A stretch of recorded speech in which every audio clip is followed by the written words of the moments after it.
Hi friends, welcome to my channel.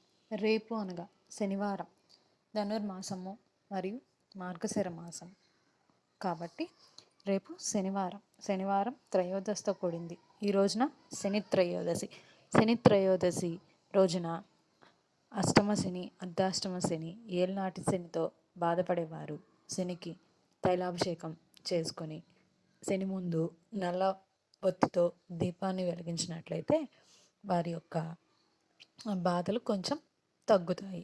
అదేవిధంగా నువ్వులు బెల్లం రెండు కలిపి శనిదేవుని మీద ఉంచి నువ్వుల నూనెతో అభిషేకం చేసుకున్నట్లయితే శనిగ్రహం యొక్క అనుగ్రహం మనకి కలుగుతుంది.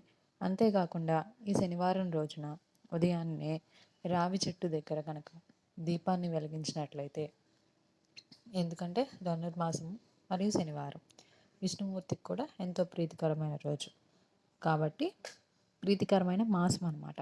కాబట్టి రావి చెట్టు మొదట్లో దీపాన్ని వెలిగించినట్టయితే చాలా మంచిది. అదేవిధంగా శివాలయంలో త్రయోదశి కాబట్టి శివాలయంలో శివునికి అభిషేకం చేసుకున్నట్టయితే మంచిది. ఏళ్ళనాటి శనితో బాధపడేవారు శివుని దగ్గర శివుని దగ్గర అభిషేకం చేసుకుని నీటిని మనం తలపై చల్లుకున్నట్లయితే చాలా మంచి జరుగుతుంది. అంతేకాకుండా వెంకటేశ్వర స్వామికి ఇష్టమైన పిండి దీపాన్ని కనుక ఇంట్లో ఉంచినట్లయితే చాలా మంచిది. శని యొక్క దోషం నివారణకు మనం వెంకటేశ్వర స్వామికి పూజ చేసుకొని అష్టోత్తర నామాలతో పూజ చేసుకోవాలి. ఇంట్లో పిండి దీపాన్ని కనుక వెలిగించినట్లయితే శనివారం రోజున పిండి దీపాన్ని కూడా కొబ్బరి నూనెతో వెలిగించినట్లయితే చాలా మంచిది.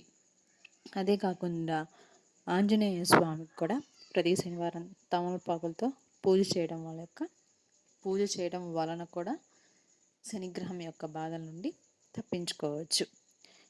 శనివారం రోజున త్రయోదశి కాబట్టి నల్ల ఆవులకి కానీ, నల్ల కుక్కలకు కానీ, నల్ల చీమలకు కానీ, ఏదైనా కాకులకు కానీ ఆహారాన్ని కనుక తినిపించినట్లయితే చాలా మంచిది.